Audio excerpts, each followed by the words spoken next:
Boom. Hello guys, അപ്പോൾ നമ്മുടെ second video ആണ് ഇത്. നമ്മളിപ്പോൾ പോകുന്നത് മക്കുവള്ളി എന്നൊരു ചെറിയ ഗ്രാമത്തിലേക്കാണ്. ഗ്രാമം എന്ന് വെച്ചാൽ ഒരുപാട് സമ്പൽ സമൃദ്ധിയും കൃഷിയിലൂടെ തന്നെ വൻ സെറ്റപ്പായ മനുഷ്യരിലേക്കാണ് നമ്മൾ കാണുന്നത്. നമുക്ക് ആഘോഷങ്ങൾ കാണാൻ ഞാൻ വോയിസോട് കൊടുക്കുന്നില്ല, ഇതിലുള്ള വോയിസിലാണ് ഞാൻ എടുക്കുന്നത്. അപ്പോൾ നിങ്ങളൊന്ന് എൻജോയ് ചെയ്ത് ചില്ലടിക്കുക. ഇവിടെ നമ്മൾ മക്കോളി എന്ന് പറഞ്ഞ ഗ്രാമത്തിലെത്തി. ഇപ്പൊ നമ്മളുള്ളത് മക്കോളിയിലാണ്. മക്കോളി ഗ്രാമത്തിന് എൻട്രിയിലേക്കാണ് നമ്മളിപ്പോ നിൽക്കുന്നത്. നമ്മള് വീട്ടിൽ കറണ്ട് ഇല്ല, ഫോണിന് റേഞ്ച് ഇല്ല, പിന്നെ വണ്ടി ചെല്ലൂല. പക്ഷെ പൂത്ത കാശ് ആൾക്കാരുടെ ഈ കാശൊന്നും ചെലവാക്കാൻ നമുക്ക് അറിയില്ല. ചുമ്മാ കണ്ട് കാട്ടുമൃഗത്തിനൊക്കെ ഒരു വീട്ടിൽ പിടിക്കുക, അതിനും ചീത്ത വരുന്നത്.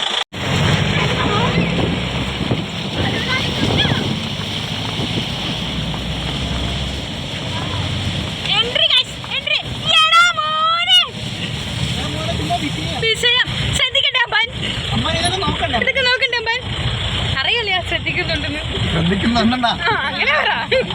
പിള്ളേച്ച കള്ളം പറയാന്ന് വിചാരിക്കും.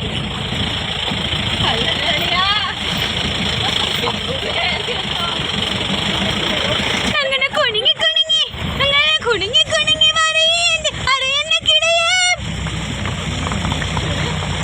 നന്നായിട്ട് വൈപ്പറല്ലോ.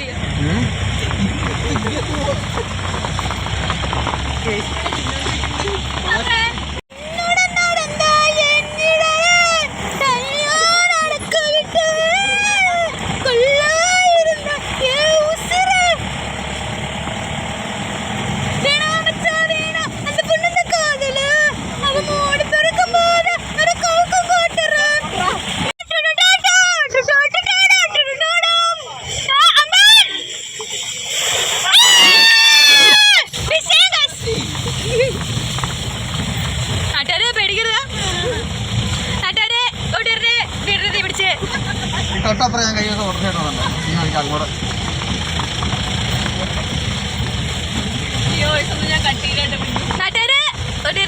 വീണ്ടും തീ പിടിച്ച്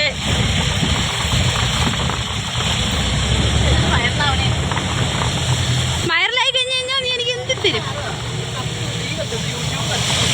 പോയിക്കൊണ്ടിരിക്കുന്നത് ഗ്രാമത്തിന്റെ പേര് പറയോ? മക്കോളെ. വിജയ ഗ്രാമമാണ് ഗൈസ്. മൊത്തം പ്രകൃതി രമണീയമായ ഗ്രാമമാണ് ഗൈസ്. നെൽപ്പാടങ്ങളുണ്ട് ഗൈസ്. നെൽപ്പാടങ്ങൾ വിളഞ്ഞിട്ടില്ലെന്നേ ഉള്ളൂ.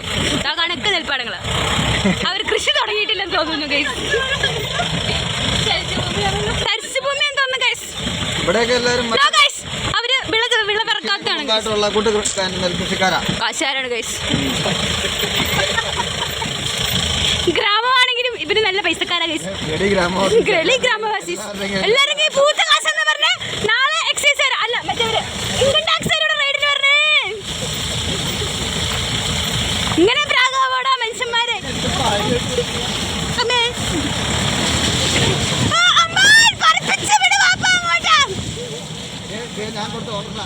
പൊക്കോണ്ടിരിക്കുന്നത് ഇവിടുത്തെ വലിയൊരു വെള്ളച്ചാട്ടത്തിലേക്കാണ് ഗൈസ്. വിഷയ വെള്ളച്ചാട്ടം എന്ന് പറഞ്ഞിട്ടതാ ചെങ്ങല കിട്ടിച്ചിരിക്കുന്ന വെള്ളച്ചാട്ടം, ഭ്രാന്തി വെള്ളച്ചാട്ടം. ഞാന് ചേട്ടൻപിള്ളി ജിട്ടു വാവ മണിയാർപള്ളി ബേസിലെ അച്ചു ചേട്ടൻപിള്ളി സുധി എന്നിട്ട് ഈ വഴി കൂടെ ഞാൻ മാർഷലോട്ട് വന്നു. രായക്കടത്ത് എലിജോത്തിന്റെ മാർഷലോട്ട്. ആ വഴി നോക്കിയ നീ ആ വഴിയുണ്ടോ? തലയുടെ സൈഡിൽ കൂടെ അതിന്റെ തൊട്ടപ്പുറം ഒരു ടിസ്റ്റ് ഉണ്ട്. ഇവിടെ ഒരു തെങ്ങുന്നരി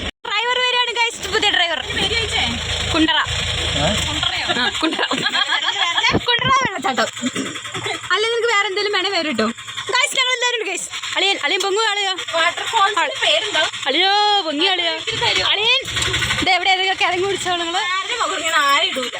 എന്നാലും ഇരിക്കട്ടെ. നിനക്ക് വർക്കിട്ട് പോയാതില്ലോ. സെൽഫി എടുത്തൊക്കെ ഞാൻ കേട്ടല്ലോ.